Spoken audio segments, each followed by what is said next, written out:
You are a voice to your community, nation, and world. This is the Global Call.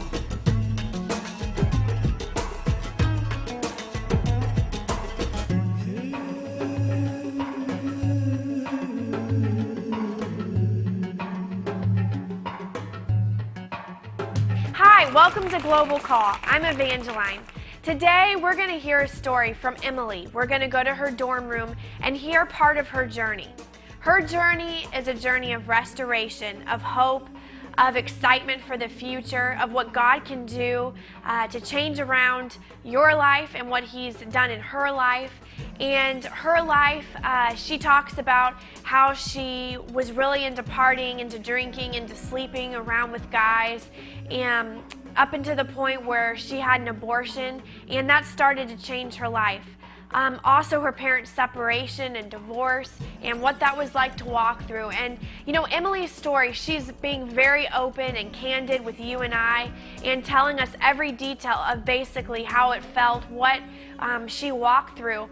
And you know, it takes really so much for a person to get to a place where they can overcome the guilt and shame and even really the embarrassment from the situation. And you know, Emily even told me, she said, I recently gave this story, including her abortion that she had in high school, recently at a high school function, because I felt like God wanted me to share my story with people, and so that people could be set free.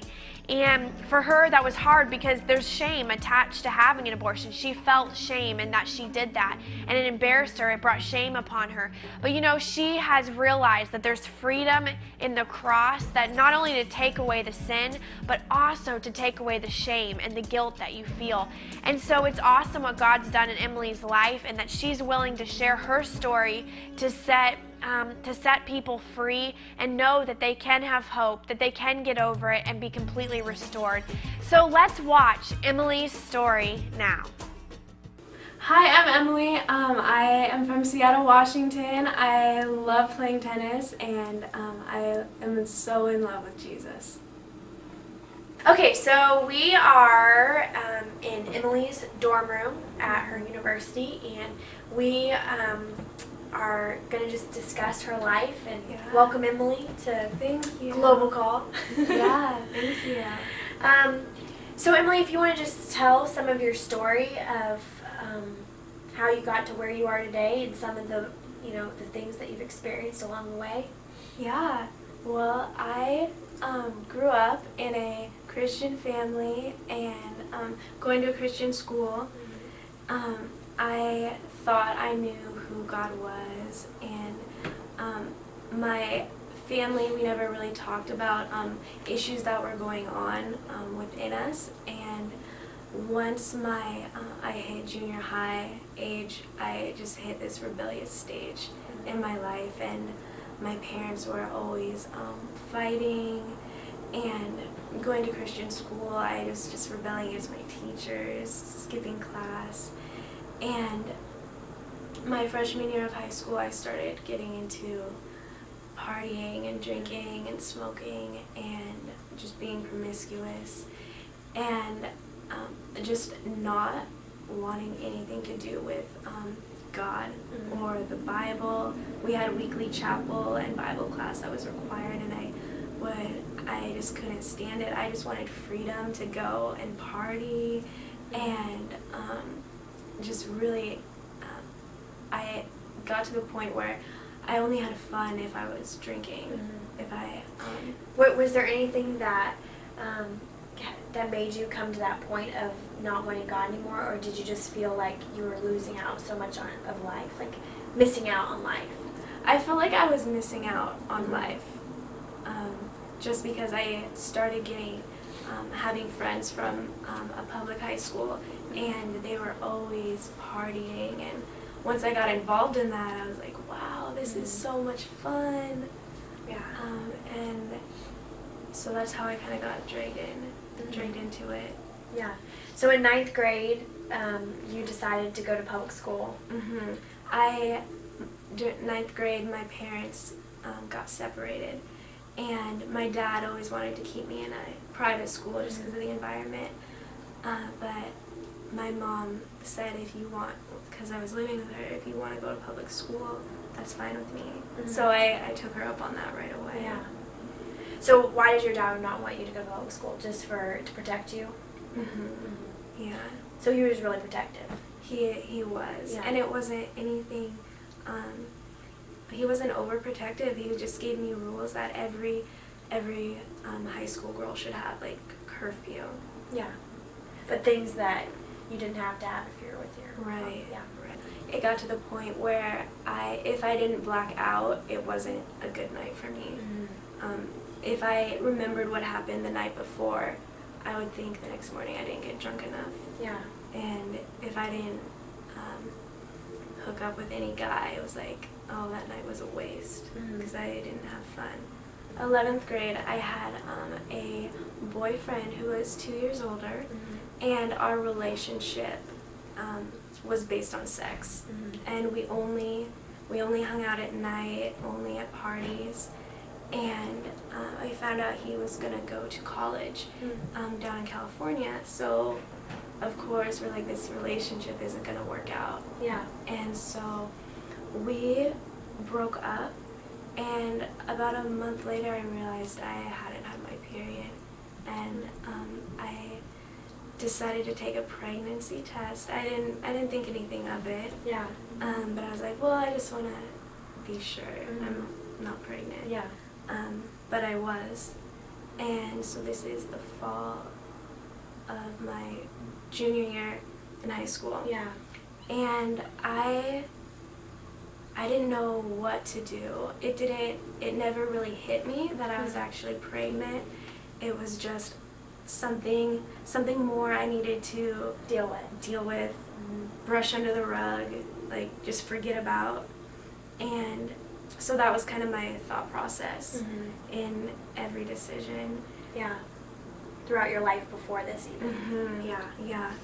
And so I told my ex-boyfriend, and he said he would be there for me, whatever I decided to do.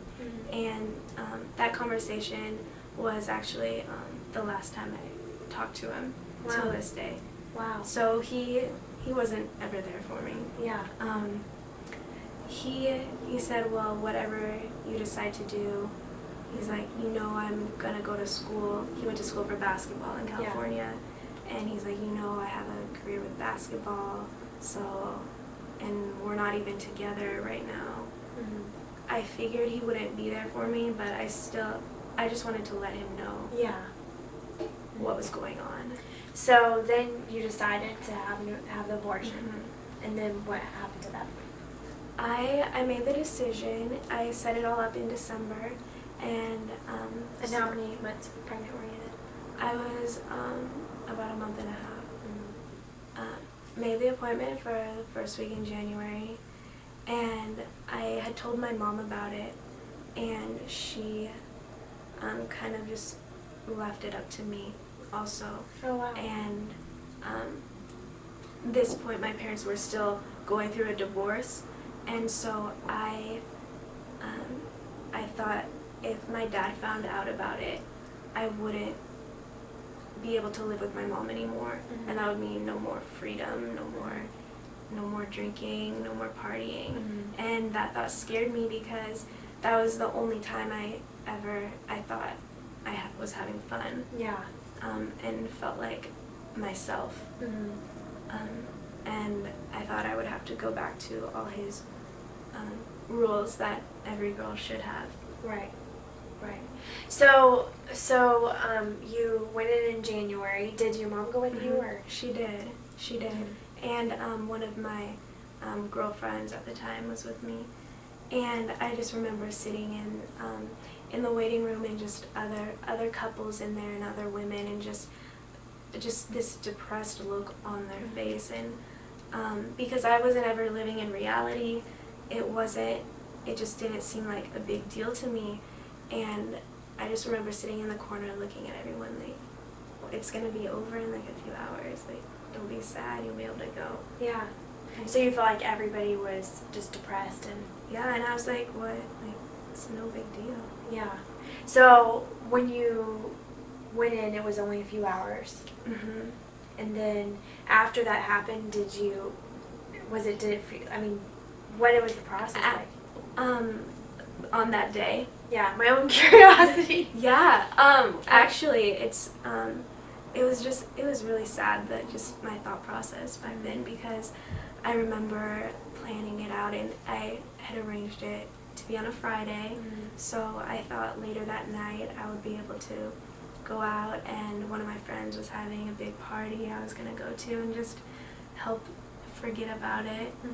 And that was my thought process. Yeah. I just wanted to get in and out and just not think about it ever So again. did that happen, or? That did happen. Really? That did happen. So it wasn't like you were in pain later on that night or anything? No. Wow. No. So, okay, so that happened, and then afterwards, was there emotional repercussions, or? There wasn't for some time, because it was still so suppressed, like Yeah. inside of me. You held it all down. Yeah, I was really good at holding things down. It started to get around the school, what had happened to me, and it got to the point where I didn't want to be around people anymore. Yeah. Just because they had all known what I had done, and they just treated me differently. And so I dropped out of school and started taking Running Start, which is classes at a community college. Yeah. So that means no interaction between people. It's just going to class. How did it get around your school? That I had told back in December my three closest friends, and Who you thought were your closest friends? right, Yeah. right, but they weren't good friends. Yeah. We were friends when we were drinking, when we were partying. We were friends, Yeah. and that was about it. Yeah. So it had gone around the school, so you went to community college and you dual enrolled, and then at that point... At that point was when I really stopped. I wasn't filling my life with alcohol anymore, so I felt Your emotions weren't suppressed anymore. right, and Yeah. because for some, it was weird, because I remember thinking, why don't I want to go drink? Why don't I want to go party?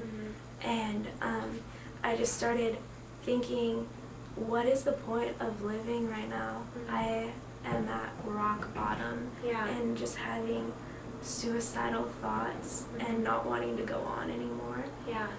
Um, Did any of it have to relate with having an abortion, that you felt that way?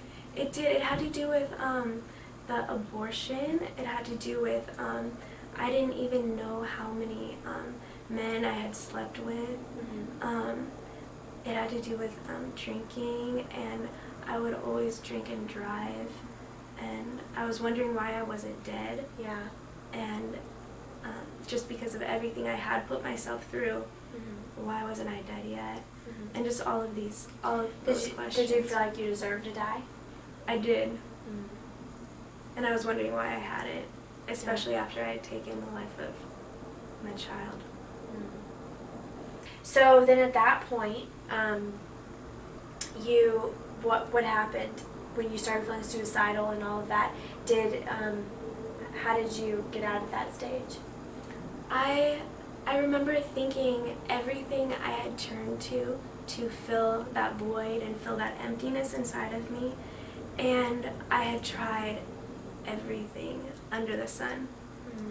And I remembered everything I had learned in my childhood about who God was and how He takes away all our pain, and He forgives us and He loves us no matter what we have done. And I started, just all of these verses started coming to my head that I'd memorized, that I hadn't even thought of in years. And I had to ask my mom where my old Bible was, because I hadn't looked at it in years. Yeah. And I opened it and turned to Psalms, which was the only thing I could understand, but it was just full of praises Yeah. and hope and restoration.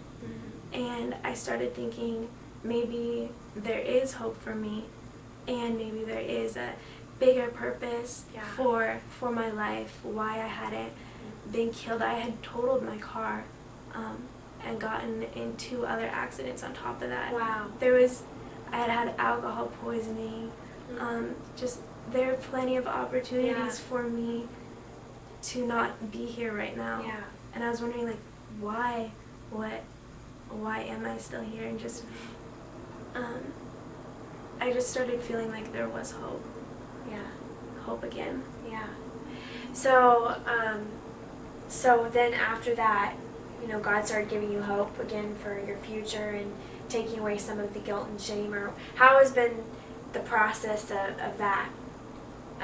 Did you, at that point, did you ask God to come and take away your guilt, and or what happened? I didn't really understand how God worked. Just reading it just made me feel like there was purpose, and I wanted to actually get to know who He was, not just by hearing about Him, but having Him be the personal God that He is. Yeah. Not just some historic figure that I had thought He was. You wanted to know Him. Mm-hmm. Personally. Now, from that point to where you are today, what kind of has occurred in your life? My senior year, so I started desiring to know who God was, and I went back to my Christian school, which was hard because people there still knew. They heard everything I had been doing in my other school. Yeah. And it was hard going back just because I was scared of what they would think of me, but everything I had learned there about God, I wanted to know more about Him. Yeah. So much. It didn't matter what other people thought about me. And I wasn't involved in a church, so your school was sort of your source for that. Right. Yeah. It was the only place you remembered God being. Yeah, so that was where I wanted to go. Yeah. And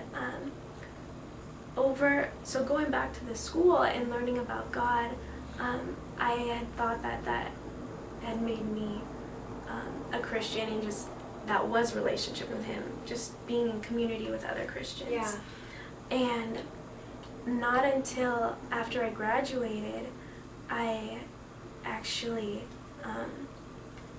really invited Him into my life. And I remember going to a church, and I had never been to any church other than a Catholic. I just grown up with religion and not relationship, but what the preacher was talking about, it just grabbed me.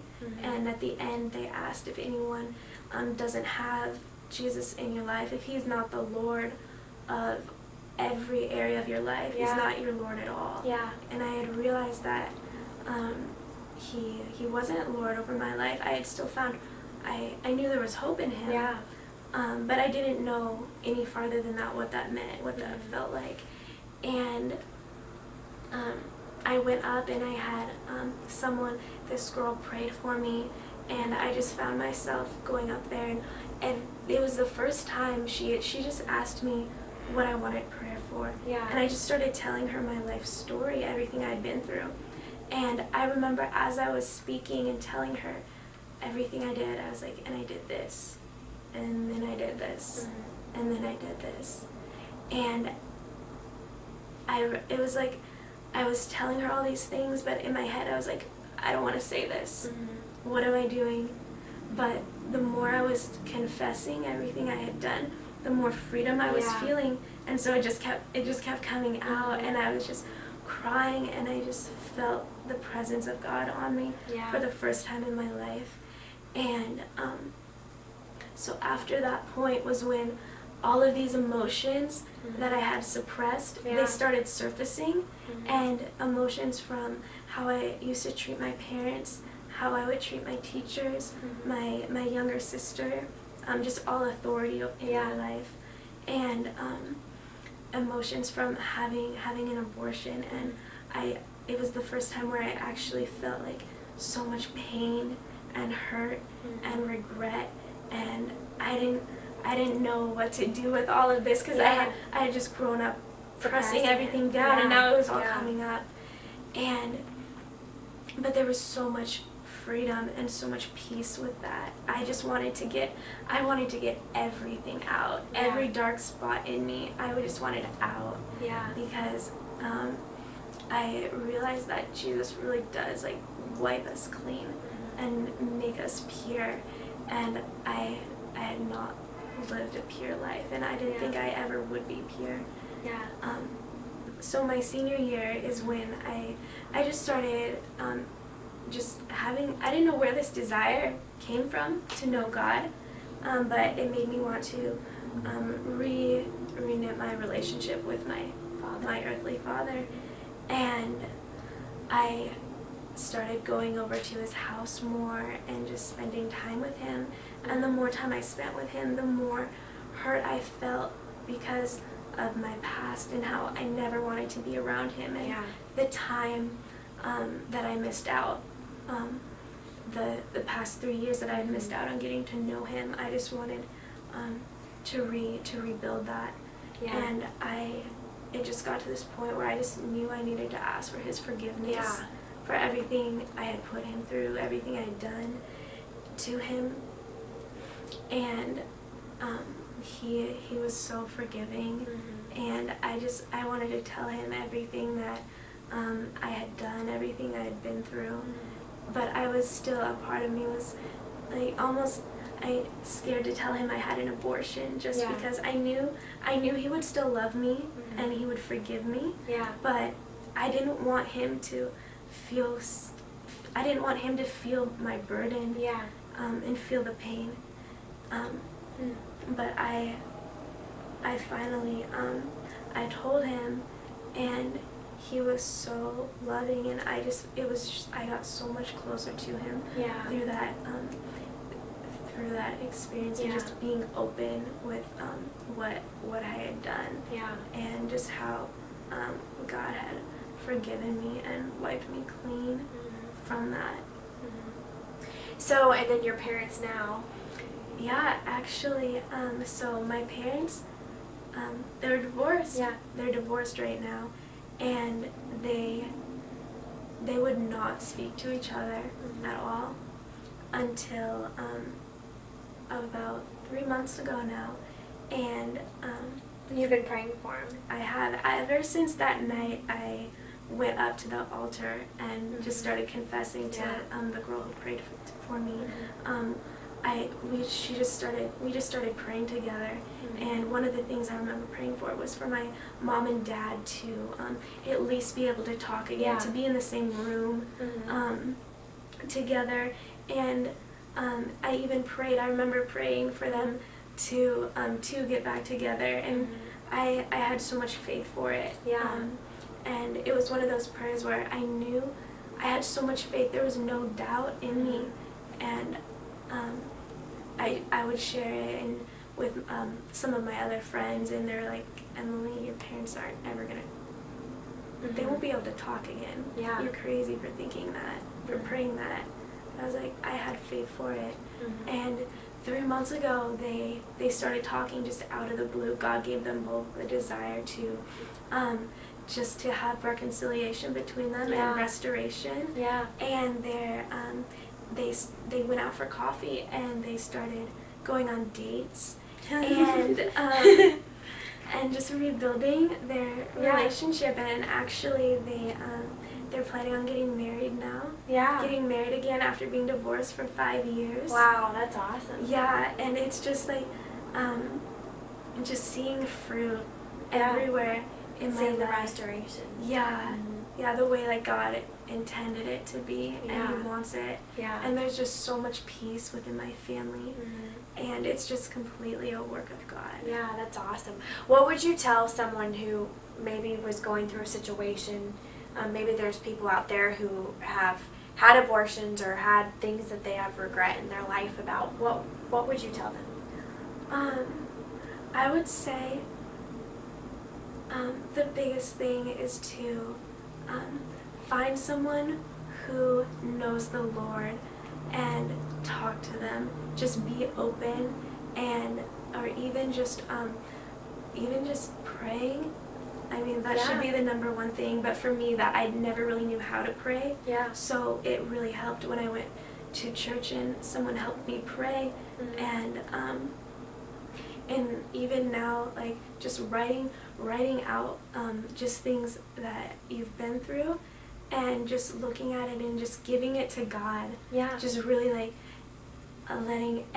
just opening up every area of your life. Yeah. Because the more we try to keep certain things suppressed, the more I felt in bondage, and I was just keeping myself in chains. Yeah. Yeah. Well, so if you're out there today and you relate to Emily's story, I know that all of us at some level have things that we've gone through or that we regret in our life. I know I have things lots of different things I've had to deal with, and the thing is that God, it doesn't matter what you've done, who you were in the past, but God He does have, just like He does for Emily, a purpose, a plan for your life. He has a future to give you a hope and a future. And He wants to wash all those things clean. And you might be thinking, oh, but this isn't as bad as what I've done. Well, there is someone who took the price, who paid the price so that you could have freedom from all of that. And so me and Emily just want to encourage you today to know that regardless if you believe in God, you don't, it doesn't matter. He's there waiting for you to speak to Him, to ask Him, even ask Him now to reveal Himself to you, because He will. So you just heard from Emily, and isn't that a wonderful story about how God has changed her life, how He took her through depression and through all of the hurts of the past, of having an abortion, of walking through just even the guilt and shame from her lifestyle, and how God redeemed all of that. And so I encourage you today just to begin to ask God to reveal Himself to you, to show you the areas that you need to be healed in.